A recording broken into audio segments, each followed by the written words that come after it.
pakinggan, panoorin, agaran in real time, o balikan sa pag-scroll up and down. Mga balitang dapat malaman, impormasyong tunay at napakikinabangan. Saan ka man sa buong kapuluan. Mababangon sa bagong sigla. Kababayan, kasama ang social media. Powered broadcaster ng bagong mamamayan.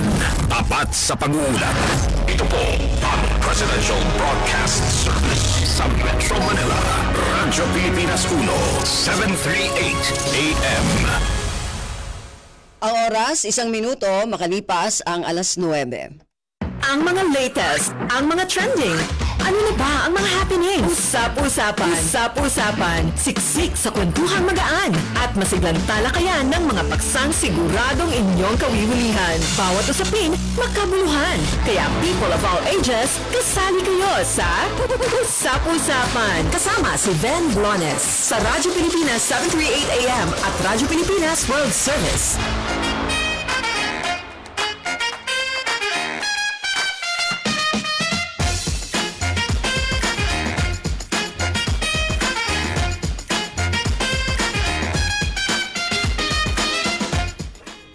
Magandang umaga po muli sa ating mga tagapakinig. Welcome po muli sa ating programang Usap-Usapan. Ngayon pong araw na ito ng Sabado, magkakasama-sama po tayo hanggang mamayang alas 10 ng umaga. Ako po si Ben Blones at syempre napapakinggan po tayo sa ating himpilan sa Radyo Pilipinas 1, 738 kHz sa inyong mga radyo sa AM band. At syempre, napapanood din po tayo ngayon sa ating FB live streaming sa RP1. At syempre, napapakinggan din po tayo sa ating overseas radio, ang Radyo Pilipinas World Service. At mapapanood din po tayo sa FB page ng Radyo Pilipinas World Service. Hindi lang yan, napapanood din po tayo sa TV Plus Channel 3 at For the Box Channel 45 hanggang 49. Nako, ngayon po umaga, medyo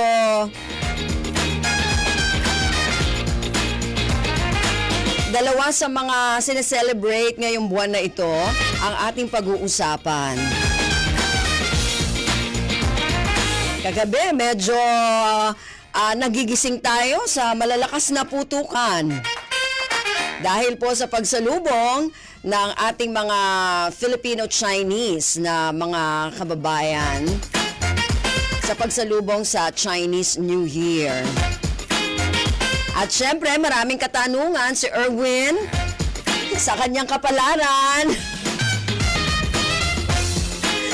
Ngayong Year of the Dragon. Kaya ito ang ating pag-uusapan sa unang bahagi. Kita nyo si Kakiko, naka-red na red talaga.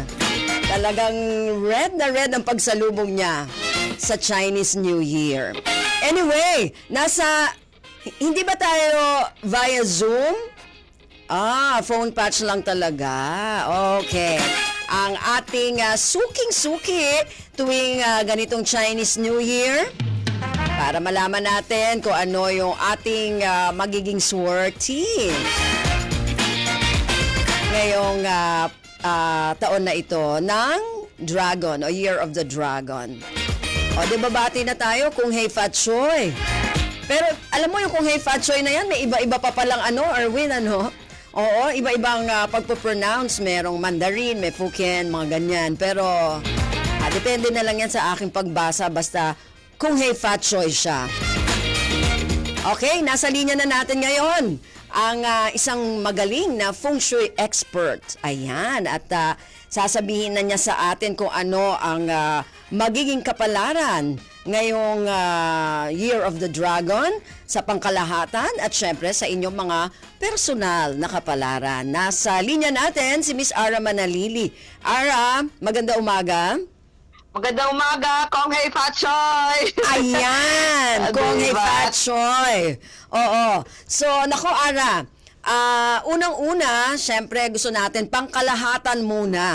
Meron ba tayong mga kailangang malaman sa ating bansa ngayong Year of the Dragon, ano ba ang magiging kapalaran ng Pilipinas? Okay, dahil ang Pilipinas ay bahay ng dragon, nakalagay ito sa southeast area ng Asia at sa mundo dahil ang southeast is talagang wealth area siya. So pinaka-aabangan natin to ng almost 60 years yung dragon, no? So 12-year cycle yan. So tagal niya bago nakabalik ulit. Pero ito na yung inaabangan na dalawang energy ang pagpasok. The dragon wooden here and period of 9. Ibig sabihin, new cycle for another 20 years. Aha. So, sabay ito ngayon. Ng February 9 kagabi, sumalubong tayo Aha. ng Chinese New Year. Kaya ito na yung panibagong taon ng para sa lahat, no? Na sa buong mundo na nagseselebra ng Chinese New Year. Oo. So, Ara, dun sa sinabi mo, medyo maganda ang kapalaran ngayon ng Pilipinas sa Year of the Dragon. Ang Year of the Dragon talagang ang Pilipinas ay sa elemento ng lupa, ang earth element ay mabubuhay siya sa fire period. Ibig sabihin, earth needs fire. Fire is a leader energy, women empowerment, plus nasa digital era na tayo ngayon. Kaya ang advancement ng teknolohiya ay talagang palaki ng palaki. Aha. Kaya ang Pilipinas or Dragon Place ay mamumunga ng mga maraming leader. Katulad ng mga kababaihan dahil ang bida ngayon ay mga babae. Tapos na yung bida ng mga lalaki for the next 20 years. Noong 2003 to 2023, ngayon naman ang pagpasok ng pagbabago 2024 to 2044 ay talagang last cycle na ito, ang 9. Kaya mapapansin mo may mga lucky numbers na 9. Okay. Sabihin that is the multiplier, luck, and completion and energy. Kung ano ang nangyari sa atin for the past 20 years, ay marami tayong maririp, no? Sabihin, makakamit natin yung reward towards this 20 years. Kaya, ang wood naman, ay dahil ang, di ba, ang dragon, kaya lagi siyang maswerte kasi bahay siya ng kayamanan, ng wealth. Kaya lagi nakikita natin maraming dragon, kaya gusto nila dragon. Laging may dragon symbol dahil wealth, energy, and power. Ang earth kasi, mamamayagpag siya, pero dahil yung makamundo or very materialistic, no, yung approach ng dragon, pero tutulungan naman ng wood element, dragon wood ngayong taon, na kalmahin. Kalmahin yung energy ni dragon na, uy, ang dami kong blessing from the period of 9. Sabihin dahil binibless nung apoy, yung lupa, lalo na yung mga property, or anything that you have an asset, lalo na kung sa lupa at earth kasi is entertainment also. Okay. So yun yung itatanong naman natin, Ara. Since okay yung magiging kapalaran ng Pilipinas ngayon, ano ang mga business na magpo-flourish o magiging okay since sabi mo nga earth element ang dragon ngayon, ano? Ang bahay talaga ng dragon ay nasa earth. So, it will be blessed by another 20 years. Itong energy na to, ibig sabihin, that is entertainment, lupa, real estate, food business, leadership, mga trainings. Lalabas yan eh. Lalabas yung mga industry ng mga advanced technology. Kaya talagang kailangan nating sumabay na be a leader. Okay, okay. Yes. Pero yung ang dragon na ano natin ngayon, ano ba? water? Dragonwood. The Dragonwood. Okay. So, the dragonwood would be calming the dragon kasi nga masyado nga siyang aggressive. Oo. Pero, So, kalmado siya ngayon. not really kalmado. Iaayos lang yung energy niya dahil aggressive, ikakalmahin, pero dahil yung energy niya talagang masaya, happy, na-excite. Kaya dapat lahat ng gagawin ng mga tao ngayon, kailangan basahin muna yung mga dokumento, bago lahat, di ba? Oo. Huwag masyado ma-excite agad. Yeah, Oo. yung mga usong-uso yung mga scam, Oo. may pera agad, ganyan, double your money. We have to don't attract it, we have to study very well. Oo, tsaka hindi lang money mga love scam nga. Lahat na lang Di ba? scam. Na-excite sila, di ba? So, Yes. akala nila okay yon. So, sige, Yes. Ara, doon naman tayo sa mga personal na, unless meron ka pang gustong idagdag, bukod doon sa mga magpa-flourish na mga business. Okay, ibig sabihin, ang wood element, yung mga damit at buhok, lahat, it would be a stylish year. Makikita mo, very makulay, no? Aha. So, ang water buhay na ulit, dahil ang water naging stagnant siya for last 20 years. Ngayon, dahil ang lupa, tinabunan niya yung water. Sabihin, that is our money. Kaya yung pagising ulit ng wealth and finance energy, the water will flow. But we have to attract more water. Kaya maglagay tayo ng a little fountain or any water feature sa northern part of the house. Okay. Sa So, attract northern. more. Okay. Mag-flow ulit yung water and makakatulong yan for us to have more wealth. Pero, di ba, we have to kilos pa din. We have to do an action. Pero We yung, don't yung have- ba, Ara, yung ilalagay na water na yan, ano ba yan? Kailangan flowing talaga? O Yes, pwedeng yes, kahit yes. anong water? So, dapat flowing. flowing or aquarium. Oh. Para, kasi yung water kasi nawala siya ng 20 years. So, slowly but surely siya ngayon. So, ibig sabihin, ang pera natin slowly but surely. Okay. So, dapat wag naman na madaliin at wag ma-excite. Pero, dadating at dadating. Parang gano'n. Tamang desisyon, humingi tayo ng tulong sa mga kaibigan bago tayo mag-invest. So, sa metal, it would be a weak energy for them. Lalo na yung apoy galit na galit sa bakal. Oh. Kaya, So, yung dapat mga kung bakal- metal ang iyong element, Yes. medyo, ka lang muna. Aalalay. Oo, alalay ka lang. Okay. Kaya itong bakal ay nasa lugar ngayon ng mga kabataan na nasa total loss, sabihin tamad na tamad mag-aral. Dahil nga yung sa technology, no? Kaya alalay talaga yung mga parents. Okay. So, ano pa? Ang mga tatay ay talagang nagsusumigla sa pagpasok ng bagong taon dahil last year ay naka-total loss siya. Ngayon, ang finance energy ay buhay na ulit. Okay. Mag-a-attract na sila ulit ng win-win energy ang mga Okay. tatay.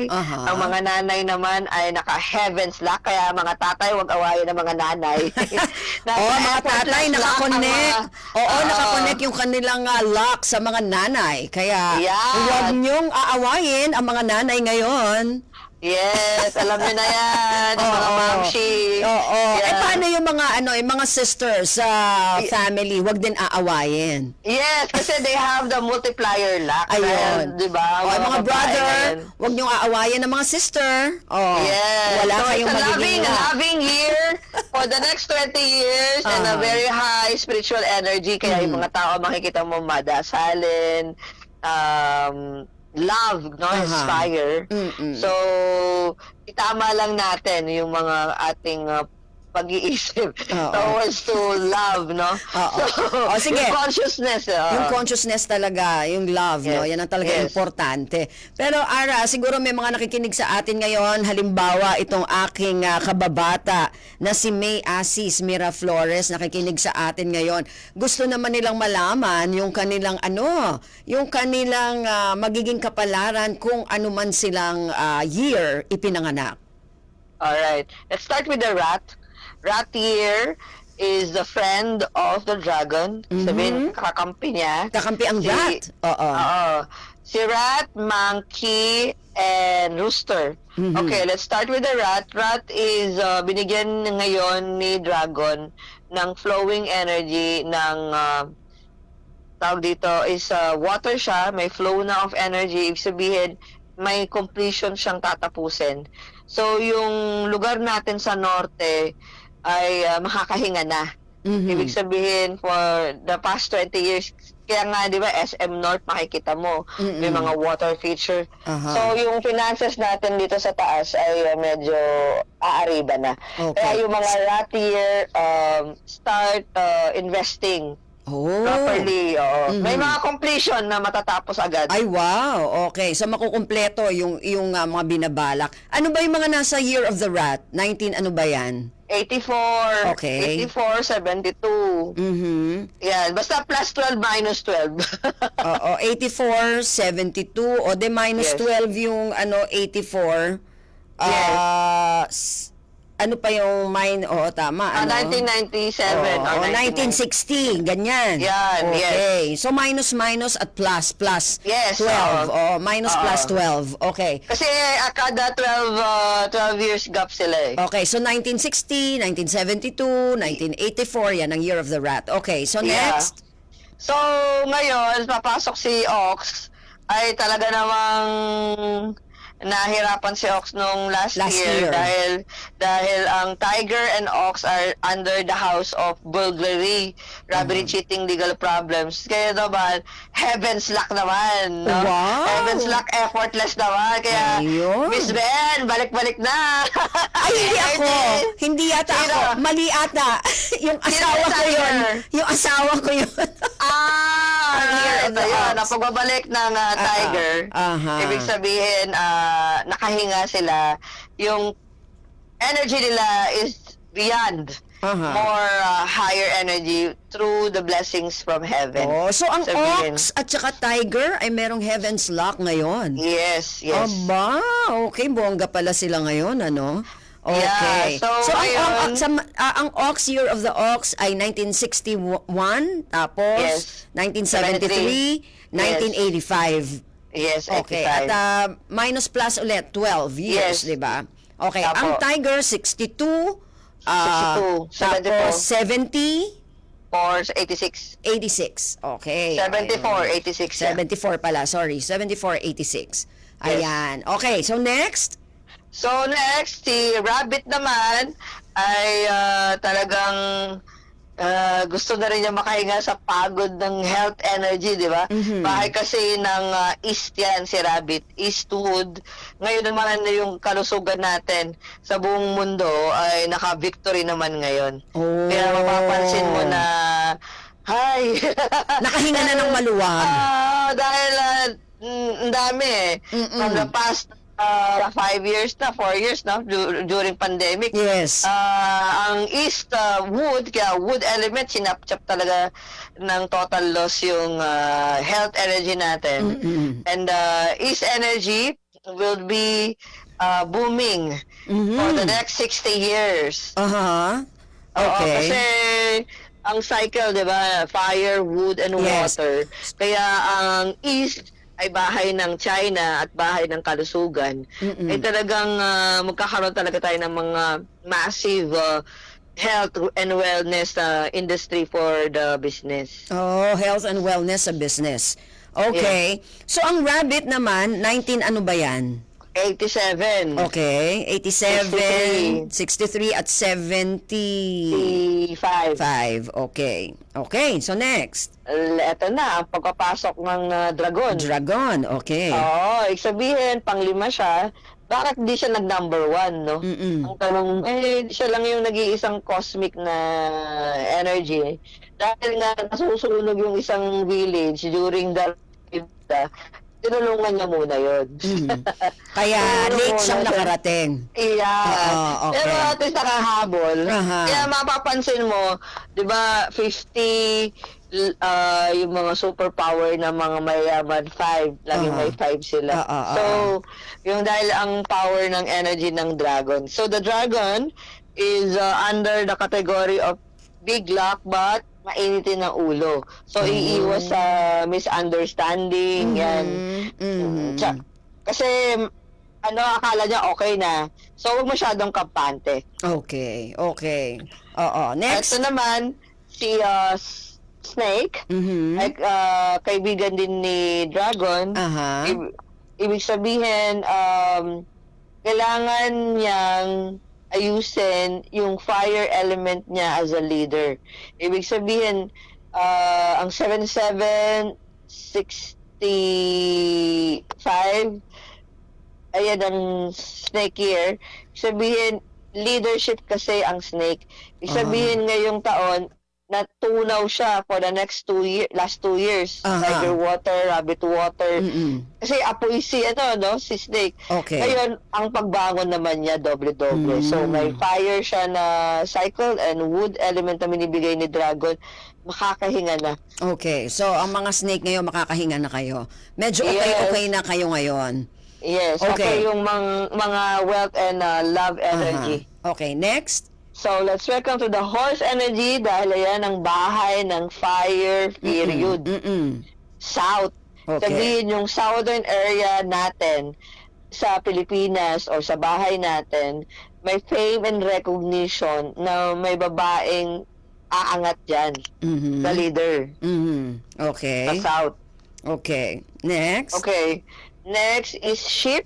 Sheep. Binigyan naman siya ng luck Okay. ni Dragon ng multiplier luck. Ibig sabihin, yung energy na yan, yung mga bahay ng nanay yan mag-asawa. Ngayon, may kasunduan na. Sabihin, may marriage energy na, may love energy na yung mga mag-partner ngayon. Kasi for the past 2 years, away, bate. Ngayon, maluwag-luwag na yung lugar ng love and marriage. Okay. So, okay ngayon ang love and marriage. Yung sheep, Sa ship. Okay. Next. Okay, let's go to the monkey. Ang monkey po ay 1980. Anyway, let's plus 12 minus 12. So, dahil may yung mga bakal na monkey, isabihin year of the 1980, kailangan nilang mag-ingat kahit kakampi nila si Dragon. Ngayon, pinahihinga pa niya. Sabihin, meron pa siyang luck ngayon. Okay. Si mga monkey. Okay. Na babae. Okay. Ang mga tatay naman, okay naman. May effortless luck din sila. So may, ano yung monkey? 80. Ha? 80. 1980, yung year of the monkey. Yes. Okay. Sige. So next? Okay. Let's go to the rooster. Si rooster ay secret best friend ni Dragon. 1981 yan. Okay. Kaya kailangan ni rooster ngayon na bakal po kasi siya.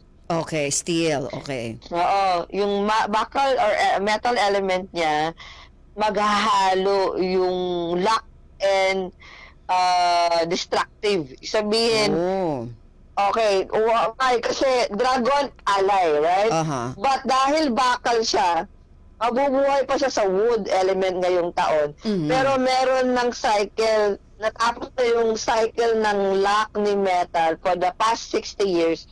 Ito naman ay apoy ng 20 years. So, hihina yung pundasyon ng bakal or construction na business, yung mga kabataan, yan, rooster, education, or western country, makikita mo talaga yung confused sila Kaya makikita mo yung mga European countries, ang dami nilang, di ba, issues. Tayong sa Asia talaga yung mamamayagpag for the past 60 years Okay. So, mapapansin mo, si rooster kailangan alalay sa total loss. Okay. Get energy. Okay. Yan, Okay. Kaya ngayon, si dog. Dog. Si dog and pig will be bahay ho yan ng finance. Okay. Bahay po ito ng tatay. Okay?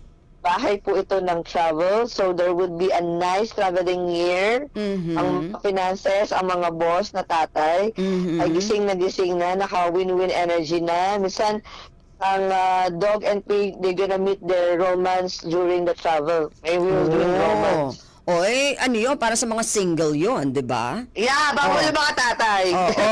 Huwag naman yung mga ano. So, whirlwind, ha? So, whirlwind romance. Yes. Baka isang linggo kang nag-travel, pagbalik mo, may afam ka na. Ay, congratulations. So, ang kagandahan, ang leader natin ngayon, yung mga, elderly or mga seniority, ay buhay naman. Nagising na gising. Unlike last year, nakatotal loss. Hindi mo maramdaman. Okay, so yung dog at pig, medyo okay sila ngayon din, magta-travel, tapos... Win-win, naka-win-win victory and...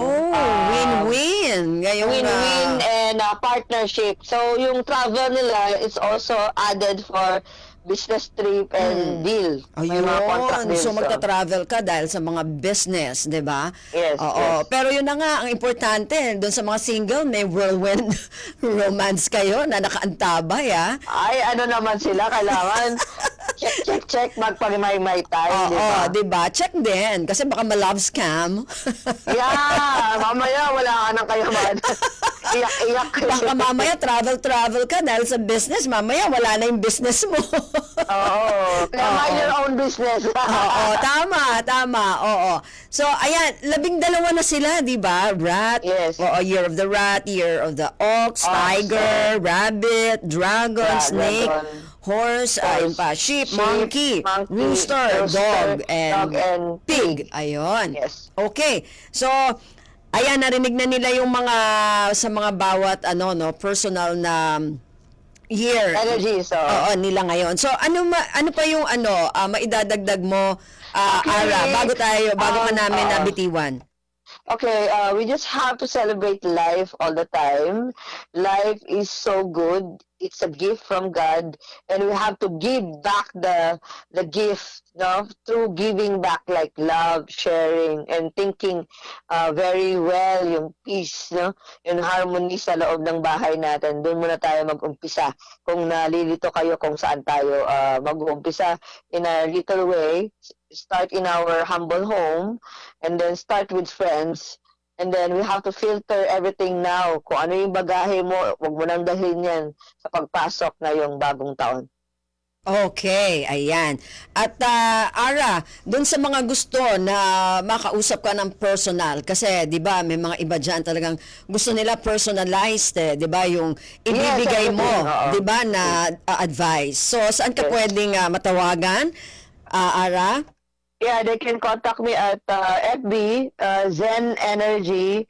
Yun po, they can send me a message there. Maraming salamat po, Miss Ben, all throughout the years. It's been a massive energy. We survive and keep the love and peace. And thank you po palagi. Ayon, salamat din, Ara, ha? Thank you, at nabigyan natin ng konting advice at saka konting info yung mga talagang gustong malaman yung kanilang kapalaran ngayong pagdating nitong Chinese New Year. So thank you, Ara. Thank you, Miss Beth and Bea and the RP, Radyo Pilipinas. God bless. Okay, maraming salamat. Si Miss Ara Manalili, isang feng shui expert. Samantala, magbabalik po tayo sa ikalawang bahagi. Nako, ito nakakatuwa din yung ating pag-uusapan. Papakwentuhin po natin itong ating guest tungkol sa intermarriage, 'di ba? Interfaith marriage actually, no? Na nangyari sa kanilang mag-asawa, na hanggang ngayon ito pa rin yung kanilang sinusundan, syempre out of syempre dahil po sa pagmamahal, walang kahit ano na pwedeng maging dahilan para sila ay maghiwalay. So sa second half na ating programa, pagkatapos lamang po ng ilang mga paalala. Ngayong panahon ng El Nino, narito ang ilan sa maaari nating gawin para makapagtipid ng tubig. Laging siguruhing sarado at walang tulo ang mga gripo kapag hindi ginagamit. I-check ang mga tubo kung may tagas at ipaayos agad kung mayroon. Imbes na mag-shower, gumamit ng balde at tabo sa pagligo. Gumamit rin ng baso pag nagsisipilyo. Gumamit ng plangganang may sapat na tubig kapag naghuhugas ng mga kaldero, plato at iba pang pinagkainan para maiwasan ang tuloy-tuloy na pagdaloy ng tubig sa gripo. Ipunin ang used water at ito ang gamiting pang-flush sa toilet. I-report agad ang mga makikitang illegal water connections, gayon din ang mga unauthorized na pag-iigib sa mga fire hydrants. Ito ay mga simpleng paraan lamang, ngunit sa ating kooperasyon ay malaking bagay ito upang masigurong sapat ang ating water supply sa lahat ng panahon. Isang paalala mula sa Presidential Broadcast Service at Radyo Pilipinas. Good news! Ang inyong pinagkakatiwalaang Radyo Pilipinas nasa TV na! Oo, nasa TV na!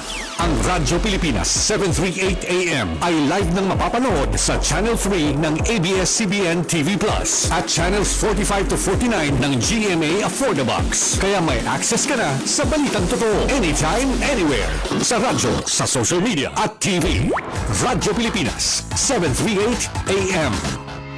Pinangunahan ni Pangulong Ferdinand R. Marcos Jr. ang pagpapasinaya sa Davao City Bulk Water Supply Project na siya magsusupply ng malinis na tubig sa Davao City. It is not just about supplying Davao City with bulk water. It is also about ensuring that its people are provided with clean water and to improve their quality of life. Now, the facility has been delivering 300 million liters of water per day to over 1 million households in Davao City. Ikinagalak at ibinida rin ng Pangulo na gagamit ng renewable energy ang planta dahil ang disenyo nito ay sinunod sa Water Energy Nexus Model.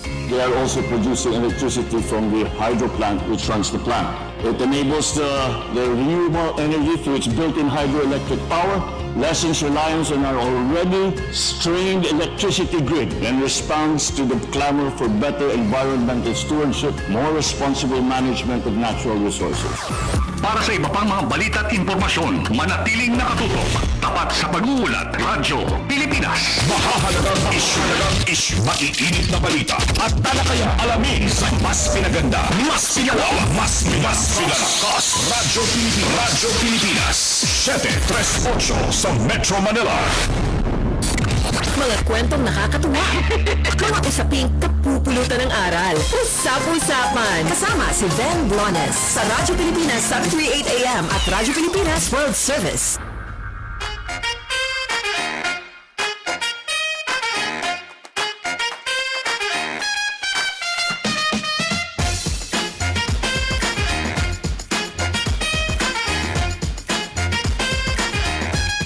Okay, nasa second half na po tayo ng ating programa ngayong umaga at syempre napapakinggan pa rin po tayo sa ating himpilan sa Radyo Pilipinas 1738 kHz sa inyong mga radyo sa AM band at syempre sa ating FB live streaming ng RP1 ay napapanood din po tayo kasama na po sa TV Plus Channel 3 at sa Affordabox Channel 45 to 49. Napapakinggan din po tayo sa ating overseas radio, ang Radyo Pilipinas World Service at sa kanyang FB page. Okay, so sa second half po na ating programa, katulad ng ating binanggit, ayun, okay na daw, okay na yung ating guest. Katulad ng binanggit natin kanina, nako, feeling ko ito yung tunay na matatawag nating unity no, sa pagitan ng isang Muslim at saka isang Kristiyano na nag-unite dahil po sa pag-ibig. Ayan, sabi nila, love is in the air na po kasi ngayong panahon na ito ng buwan ng Pebrero. Ayan, magpapakwento tayo tungkol sa kanilang mga may struggles kaya, may mga ano din kaya sila naging problema nung bago pa lang sila magpakasal at hanggang ngayon kasi talagang matibay yung kanilang pagsasama kahit na anong sabihin. Kasi may mga iba na kapag hindi magkapareho yung kanilang mga religion, 'di ba? Either yung isa ang susundin o yung isa, no? Eto talagang iba yung kanilang kwento. So, via Zoom, makakasama po natin isang entrepreneur, business consultant, at isang vlogger, si Sir Armandine Nukum. Sir Arman, magandang umaga po. Good morning, Miss Ben. Ayun, kumusta sir? And to our radio listeners, Radyo Pilipinas News. Iyon, ayun, ako. Sir, kaya namin kayo inimbitahan ngayon dahil Love Month. panahon ng pag-ibig, Valentine's, ganyan, ano? At medyo kakaiba kasi yung nabasa namin na kwento ninyong mag-asawa tungkol dito sa interfaith marriage. Unang-una, Sir Arman, pakikwento mo nga sa amin kung paano nangyari yon. Medyo unique nga, ibang-iba yung storya namin, Miss Ben, dahil ako, I retain my religion as a Christian, and my wife retained her religion as a Muslim, at almost 30 years married na kami. Wow! Ganun. Wow! And may 3 anak kami, so I met her dito sa Zamboanga. She's a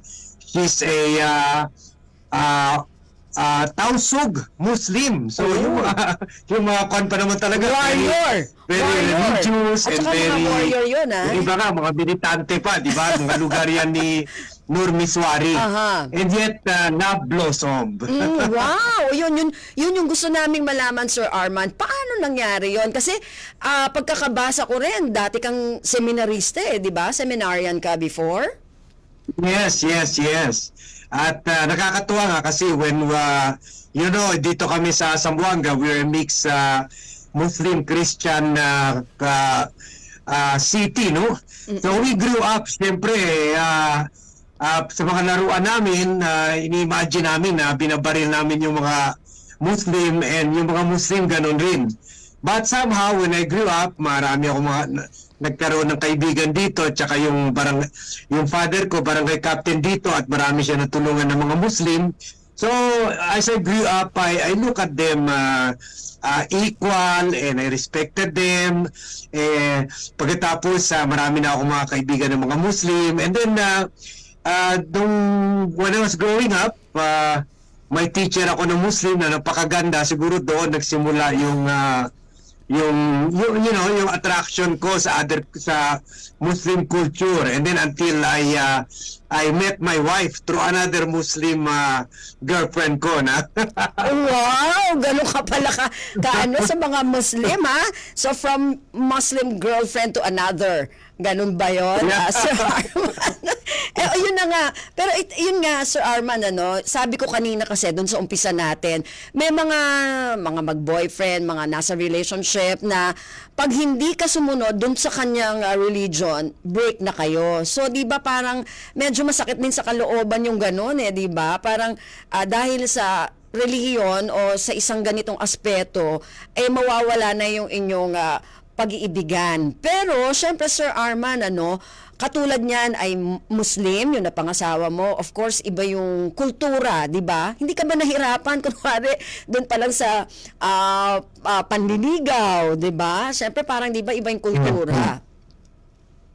Yeah, sa unang punto nyo, yung religion, marami rin kami nakita nung naghiwalay dahil sa religion, lalo na sa Muslim culture, kasi sa kanila, irregardless of whether babae ka, you marry a Muslim guy, or lalaki ka, automatic talaga, parang sa mga iglesia, ikaw talaga ang magpapakonvert. Pero sa amin naman, at least very open-minded yung asawa ko, although initially may resistance sa side niya, pero through the years, natanggap naman nila ako, and then maganda rin, do you know that there is such a thing as bishop's dispensation sa Catholic, wherein you can get a permission from the bishop to marry outside your religion. Kaya kami, meron yan. Meron yan. So, we were married in the church, and then sa reception, we were married sa Muslim ceremonies. Religious ceremonies. So, bali dalawa yung naging seremonya nyo, Sir Arman. Isa sa Christian, isa sa... Hindi ba nalito yung mga guest? Hindi naman. Yung mga Christian, sumama sa church. Yung mga Muslim, they waited doon sa reception. And kasi the Christian na rin.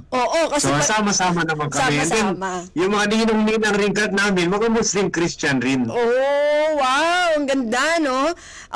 Paano yung mga, yung mga handa? Kasi may mga hindi kinakain ng mga Muslim na kinakain ng mga Kristiyano.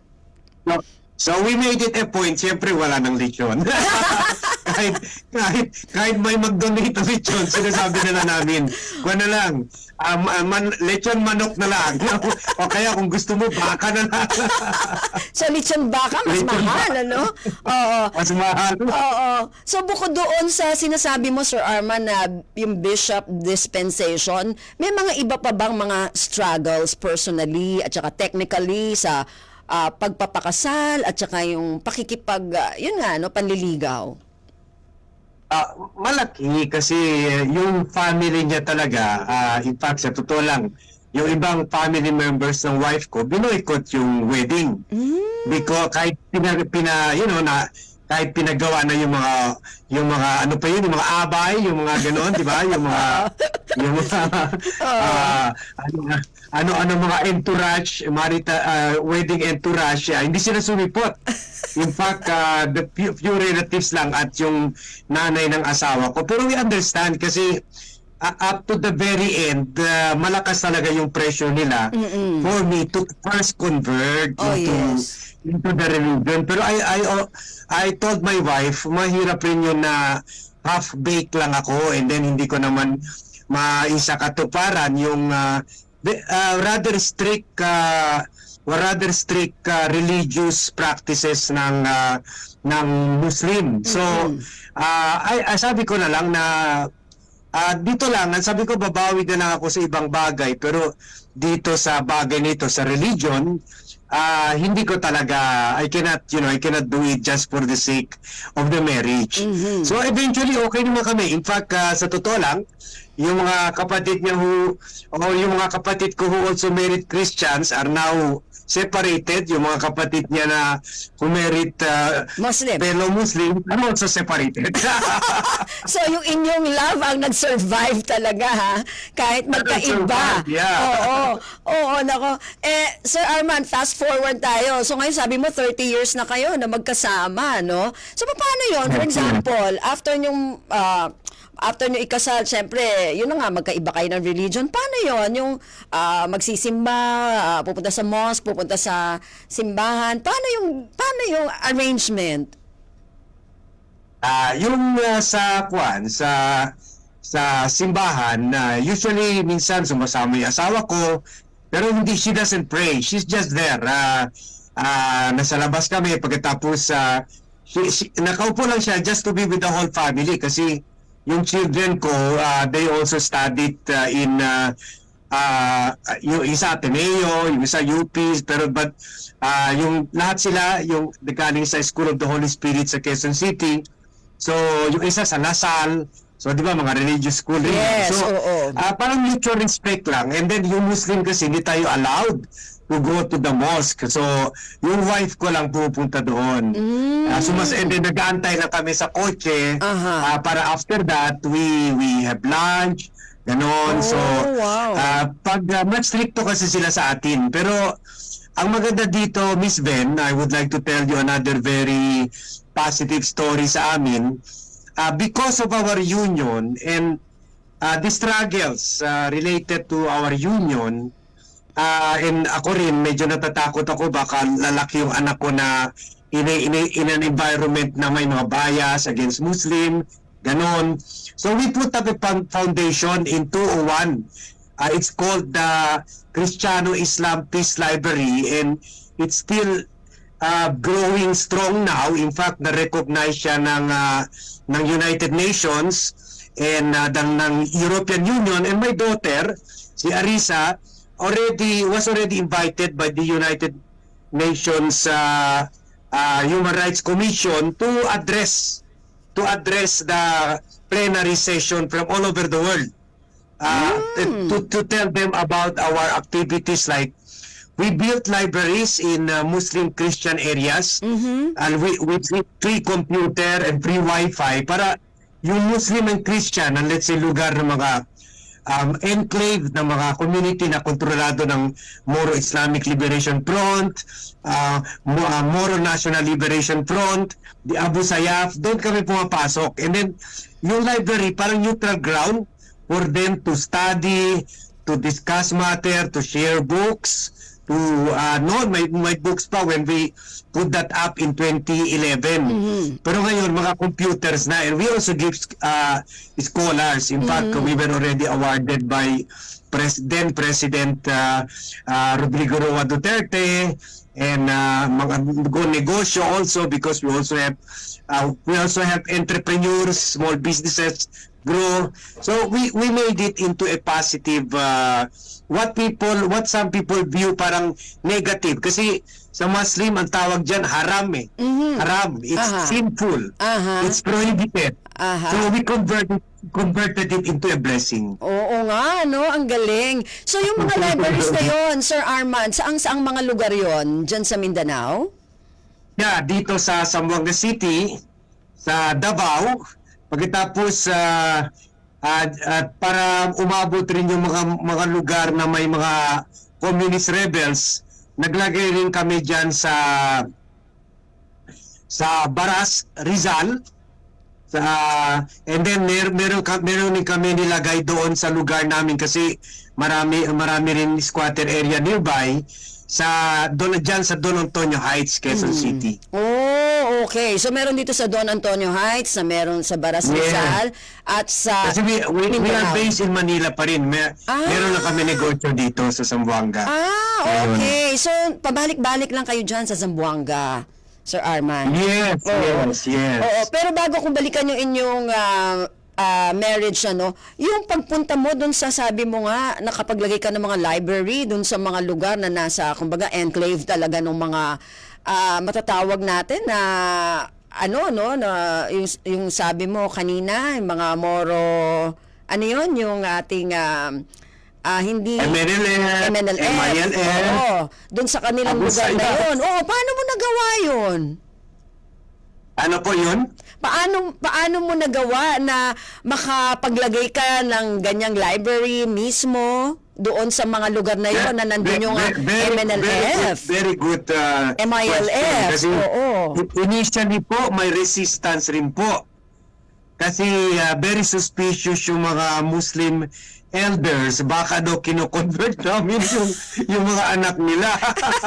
Kasi alam nyo po, meron tayo, in fact meron nga tayo NTF LCAC dahil meron tayo yung tinatawag mga child soldiers, yung lolo ay naging commander. Anak, kung napatay yung lolo sa gera, anak will pick up the gun.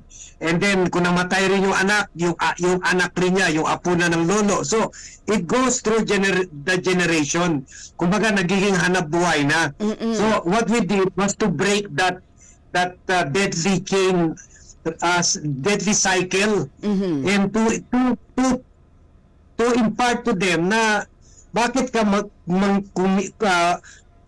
kailangan mangitnap, mag-extort para kumita. Kung mag-aral ka and then makapunta ka sa abroad, di dollar pang ini-earn mo. Kaya ngayon marami dito sa lugar namin, dito yung first library namin sa Manikaan, Zamboanga City. Dito mga 6 years na wala nang kidnapping dahil yung mga anak ng kidnappers, yun na, naging engineers, nurses, teachers, at na-realize sila they can earn money in a peaceful way pala. Ayun, ako, so maganda na pala ngayon.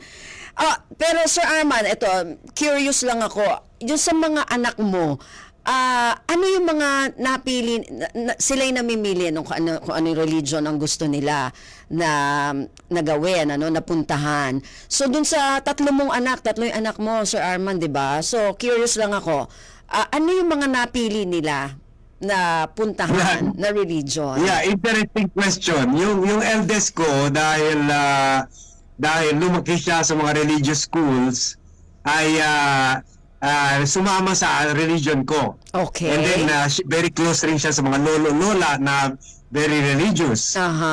Yung second ko na kahit nag-aral sa Lasal, chose her mother's religion. Yung third ko na nasa Ateneo, kasi ang agreement namin, we leave it to them para pag mature na nila, they reach the age of reason, sila nang bahala pumili kung ano mang religion gusto nila. Okay. So yung third na anak mo, third child mo, Sir Arman? medyo inclined sa akin kasi medyo ngayon na nasarapan siya sa baboy. Kumakain Sa talaga sa baboy. baboy. At saka close rin siya sa mga relatives niya dito sa Zamboanga. Aha. Nakakatuwa naman, Sir Arman, kasi nakikita natin na nandun talaga yung respect sa bawat paniniwala ng bawat isa sa inyo, no? Sa inyong pamilya. Kaya nakakatuwa. So, bago ko to makalimutan, kasi may mga kaibigan din ako, may mga kakilala ako na nag-break dahil sa religion. Tapos meron din akong kakilala na ang kanyang gustong ligawan sana ay isang Muslim, pero parang nagdadalawang isip, pero gusto niya. So, sa mga ganon, Sir Arman, ano pwede mo maging advice? Ang advice ko lang, Miss Ben, mutual respect lang po and mutual acceptance. Kumbaga, like sa case namin, wala kaming makasanto sa bahay. Wala kaming di ba yung mga Muslim, bawal man ipakita yung mukha ni Allah. So they have yung mga calligraphy, yung parang yung writings, di ba? And then yung picture ng Makkah sa Saudi Arabia. So we don't have that. So ako rin, wala rin ako cross. Meron ako maliit lang sa drawer ko. Wala rin mga statue ni Virgin Mary, ganon. Although sa December, okay lang sa wife ko, may Belen. Pag December. Pasko. And then we try not to talk. For example, pumutok yung gera sa Iraq noon. Ngayon issue yung Hamas versus Israel. We try to avoid talking about that. Kumbaga, we try to talk about the similarities of both religion. Kasi do you know that the Muslims recognize and pray to Jesus Christ as one of their major prophets. Prophet lang siya sa Muslim, prophet lang siya. Yes. But they respect him and they know he raised the dead to life, ganon, and then he performed miracles. So they also because of him they also respect Virgin Mary, Mariam. So we try to celebrate and we try to discuss the commonalities of both religion. Hindi yung ganito kasi kayo, ganyan kasi kayo, hindi. No, we avoid that. So talagang ang bottom line talaga, Sir Armand, ay respect, no? Mutual respect. Mutual respect and acceptance sa religion and culture. Kasi culture rin can also be an irritant factor. Yun na nga speaking of culture, for example, kung Christmas, paano kayo nagse-celebrate ng Christmas sa bahay? Yeah, we usually kung yung wife ko naman, she understand dahil yung children ko na they ayaw naman niya na ma-isolate sa mga classmates nila na may Christmas tree. So meron naman kami Christmas tree, Christmas lights, but and then Christmas we celebrate, siya lang naka-attend and my Christian relatives. And then sa New Year, yun, mga Muslim relatives ko naman. Kasi New Year is for everyone naman. Ang galing. So, it's not a matter of, being sensitive to their needs. At isa pang advice ko, the in-laws may not understand. They can be big irritants kasi yan ang advice ko sa mga mixed religion. They never, siguro sa tingin rin nila, parang mission nila, they never stop making kulit na sige nga mag-convert ka na yung asawa mo ganito dapat mag-convert. So first thing they should do is to live by themselves kasi malaki ang pressure sa mga in-laws and I don't blame them from both sides. I don't blame them.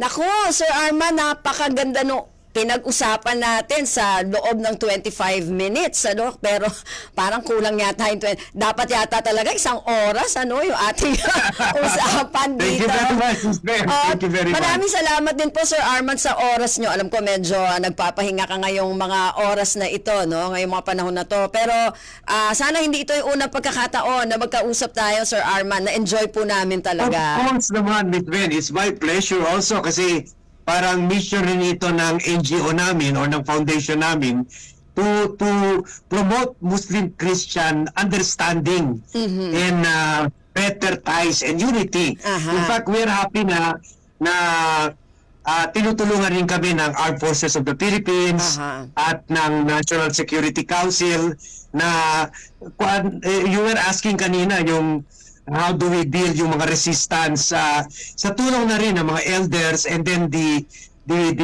Armed Forces of the Philippines troop in the area na who are also equally who share ayaw rin nila puro gera Yun na they nga. also share our passion for kung kaya ng peace, let peace reign. Ganon. Ayun, naku, maraming salamat Sir Arman ha. Thank you very much. Baka may tumawag sa iyo ng personal, hihingi ng advice. May kakilala ko. Okay lang po. I would just like to plug ko na rin po yung YouTube channel ko. They are open to Sige po. contact me sa Vlogcaster Armandin o VAD. Okay. Vlogcaster Armandin.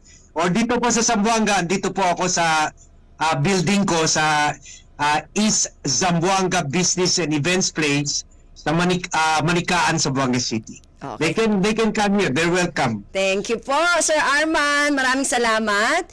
Ayun, ang nakausap natin si Sir Arman Dinucum, entrepreneur, business consultant, vlogger. Ayan, ako, ang ganda-ganda ng kanilang story talaga.